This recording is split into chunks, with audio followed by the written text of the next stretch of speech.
All right, so we all know that Daily Wire has taken a big fat dump as far as quality and quantity, but this clip from Michael Knowles really just rubbed me the wrong way. Let's play it. Is astropsychology. I hate it when conservatives get really into Carl Jung. No, he was an occultist also. Could you give a little background for people? Know the name. I don't have much, but I know he was an occultist, and he had, there is Helena Blavatsky. She was kind of like one of the mothers of New Ageism, because New Ageism isn't new.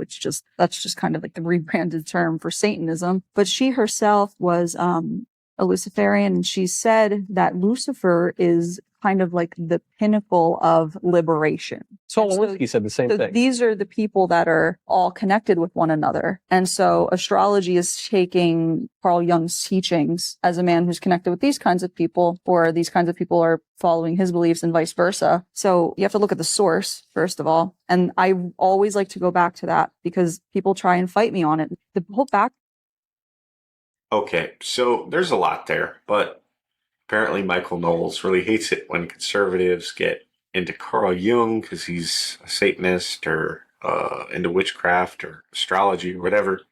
Let's give us some basic backdrop. Jung was born in 1875. Astrology's been around for a while. Jung did have some weird beliefs. I mean, he wrote books like Psychology and Alchemy. The word alchemy freaks a lot of people out, but what most people don't know is that modern science originated as alchemy. A lot of alchemists were simply chemists. It wasn't like Harry Potter style alchemy. It wasn't witchcraft. It wasn't anything like that. Their goals were to transmute metals into gold and to live forever. Wouldn't that be nice?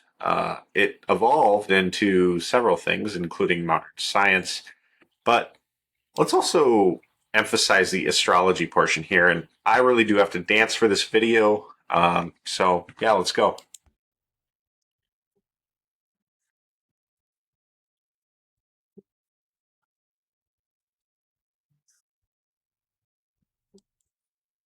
So this girl, who clearly doesn't know much in her own words, says that astrology is astropsychology and that it was patterned after Carl Jung's sort of interpretation of things. Well, there's astrology in the Bible. The wise men saw a star, and they knew from that star that Jesus would be there, right?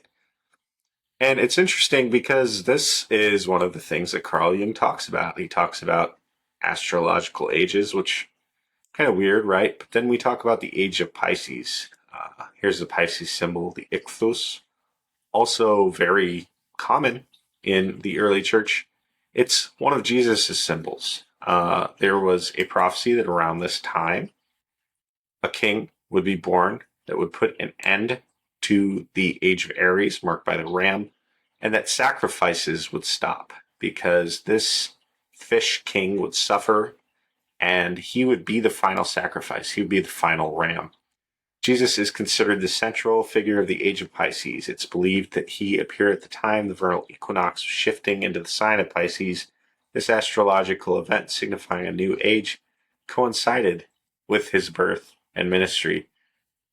The connection between Jesus and the Pisces symbol is further strengthened by the symbolism of the fish, which is prominently associated with the sign, and also with Jesus in the Gospels and early Christian art. Weird. Christians are into astronomy, astropsychology. This is the kind of stuff that Jung talks about.